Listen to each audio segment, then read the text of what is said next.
Damit kannst du dann echt kaputt machen, oder? Wenn das nicht richtig.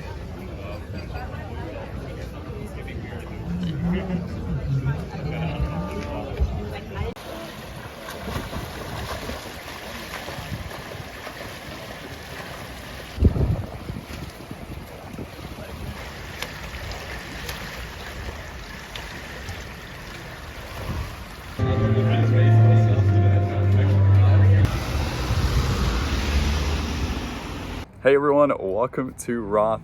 I wanted to make a quick video while I was here at my homestay before the big race began tomorrow. Let you know what I've been up to, what are my impressions so far, and then a quick preview of the race for the men's and the women's.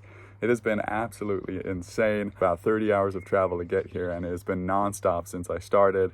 Everything is bigger and better than I could have ever imagined, and it's been so fun getting the behind the scenes of what it takes to put on a triathlon show like this. And I just wanted to quickly add that I cannot believe that the race takes place here in Roth. It is such a small, sleepy little town in the countryside that when I got here, I actually thought I got to the wrong place.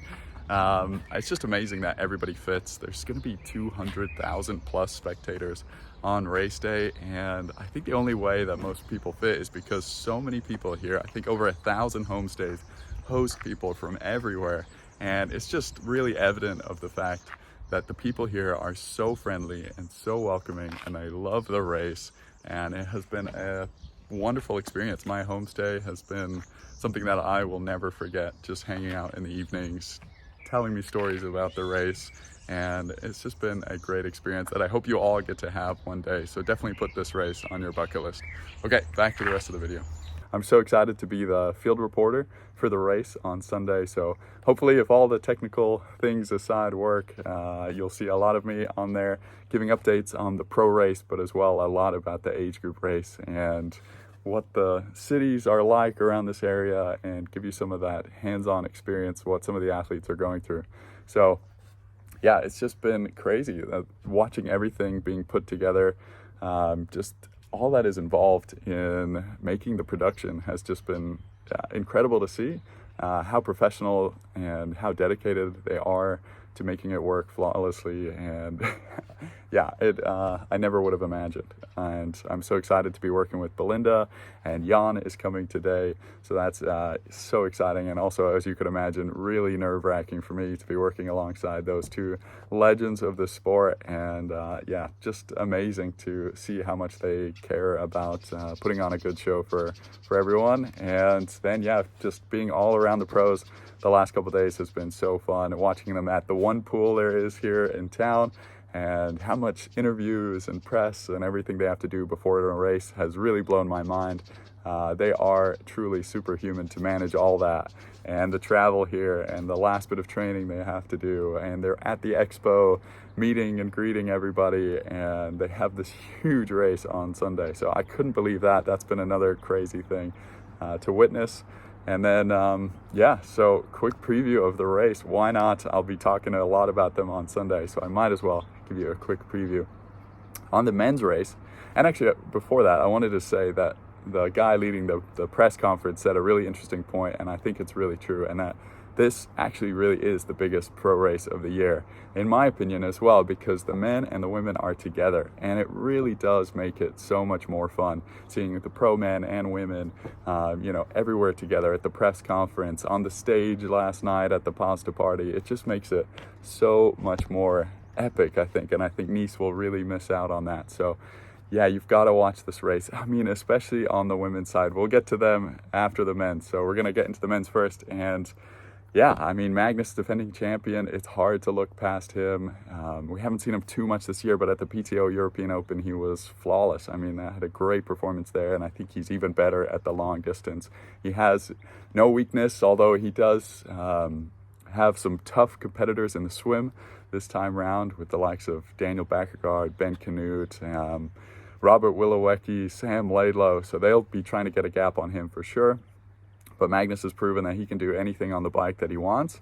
And I think he'll want to come off with a bit of a lead for the run. There's some really strong runners in the field. Really excited to see how Patrick does in those super shoes we've all been hearing about. And also Joe Skipper, if he can make it within contention on the run. I've heard him say that, he'd want to back himself against 95% of these guys on the run. And I think that's going to be phenomenal. I think Ben Canute, for me, is the one to watch for this race. I'm going to be watching him as closely as possible because I talked to him and his coach a little bit, and they just talked about how this Ironman training really suits him. It suits his physiological needs, and just how much he can adapt to it is crazy. And they're really confident, and he is going for the win. So keep an eye out for Ben Canute. Americans have never done well here before, so he's got a lot of pressure on his shoulders, but I think he's going to do really well. And then, like I mentioned, Robert Willowiecki, fast swimmer. I watched him in Ironman Texas. He looked phenomenal. He just barely lost to Rudy von Berg, and I think that's let him fly under the radar a little bit here into that race. I think he's going to do great, as well as Peter Hemrich. After Hamburg, he outdid Jan there, and I think he is a one to watch as well. So that's, I don't know if I can pick a podium, really. It's hard to bet against Magnus for me just because of his biking power. So I'm going to have to go with Magnus for the win there. And then, Ben Canute's my dark horse. I don't think I can pick a podium. So, and then on to the women's. I mean, we've got all the world champions, the 3 world champions since 2015 racing here. Daniela Reef, Anne Haug, Laura Phillip. It's just Chelsea Sodaro, of course, the world champion. I mean, it's just absolutely unreal. Fenella Langridge has come 3rd here and 2nd here before, and she looked really confident. She's just looks like she's always having a great time, and so I think she's going to be fun to watch. But for me, I mean, Anne Haug, just her form right now is absolutely unreal. Her run is going to be so fun to watch. Everybody is talking about, especially on the women's side, the record being broken. Chrissy Wellington is here, who currently holds the record for the full distance in the women's race, and it happened here at Challenge Roth, and she's here to hand out that medal. She's hoping for somebody to beat her world record, and it's just so fun. Daniela Reef also thinks it could be broken. I've heard her say that, and with her result beating Ashley Gentle at the half distance recently in Switzerland, I think she could really be dangerous. Definitely the one to watch for me on the women's side.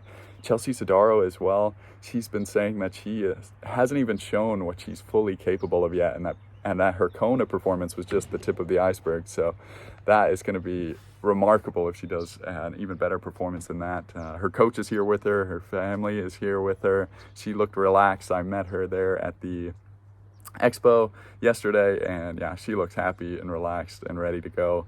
Honestly, they all do. They handle the pressure a lot better than I would, and so I think it's anybody's game there. Laura Phillip, to me, is a huge dark horse here as well. She hasn't had too much luck recently, since Kona getting that penalty there, and she's been battling with some things ever since, and we haven't got to see her fully unleashed. We saw her win against Lucy in Germany not too long ago, so she definitely has some good speed in her legs, and I think the full distance is more of her forte right now, so it'll be good to watch her. I'll be on the boat tomorrow morning, hopefully, and can provide some shots from the swim, and then I'll be all around the bike course. I think right now they'll have me at 4 different hotspots where I'll get to show you all the pros and the age groupers coming by on the bike course, and then I'll be at one spot on the run where I'll give you some live angles, and hopefully you'll see how the pros are doing firsthand. So super excited about it,